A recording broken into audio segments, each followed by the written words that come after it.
United times, सच के सिवा कुछ नहीं, हर पल आपके साथ।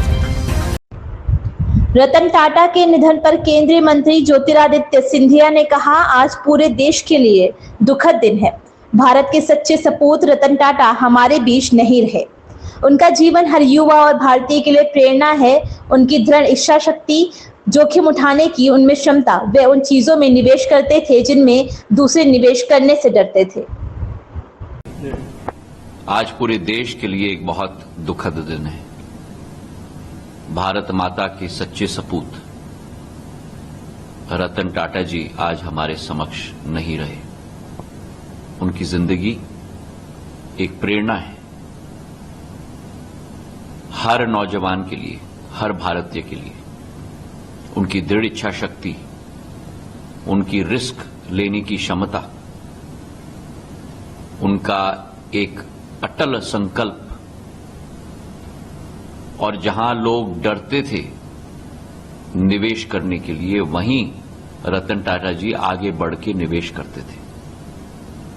उनकी पूर्ण जिंदगी भारत का परचम, केवल टाटा समूह का परचम नहीं, लेकिन भारत का परचम लहराने में लगा। चाहे टेटली का एक्विजिशन हो इंग्लैंड में, चाहे टाटा स्टील का एक्विजिशन हो कोरस का, चाहे जैगुआर लैंड रोवर का एक्विजिशन हो, चाहे भारत के अंदर आम आदमी के लिए सबसे सस्ती गाड़ी नैनो का उत्पादन का विषय हो, रतन टाटा जी के लिए सदैव उपभोक्ता प्रथम पंक्ति में था, मुनाफा अंत का लक्ष्य था। और यही एक अनुभव एक एक व्यक्ति का उनके साथ रहा है। केवल एक बड़े बिजनेस नेतृत्व करने वाले व्यक्ति नहीं, लेकिन एक कोमल हृदय के, जानवरों के लिए उनका प्यार, मानवीय सोच और विचारधारा, अपने साथ कर्मचारियों के प्रति उनका समर्पण, ये सारे असूल, ये सारे सिद्धांत, ये सारे मूल्य अनुसरण करने के लिए हम सब के लिए वो प्रेरणा देते हुए गए हैं। मेरा स्वयं उनके साथ एक व्यक्तिगत संबंध रहा है। पहली बार 10 साल की उम्र में मेरे पूज्य पिताजी के साथ मुंबई में मुझे उनसे मिलने का मौका मिला।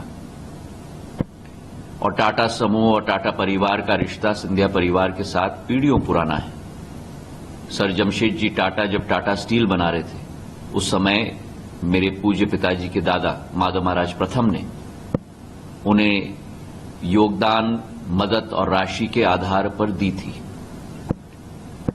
उसी के साथ साथ उनके पुत्र JRD टाटा, जब उन्होंने एयर इंडिया की शुरुआत की आजादी के पहले 1942 में, तब मेरे दादा जीवाजीराव महाराज ने उनके साथ मिलकर ग्वालियर को उस मानचित्र पर डाला।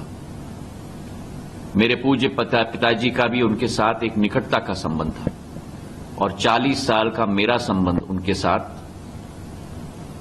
जब मैं पहली बार हार्वर्ड से वापस आया था बैंकर के रूप में, उनके साथ कई बार मेरी मुलाकात हुई। बने रहिए हमारे साथ, हमारे चैनल को लाइक करें, सब्सक्राइब करें, बेल आइकन दबाकर कमेंट बॉक्स में कमेंट करना ना भूलें। धन्यवाद।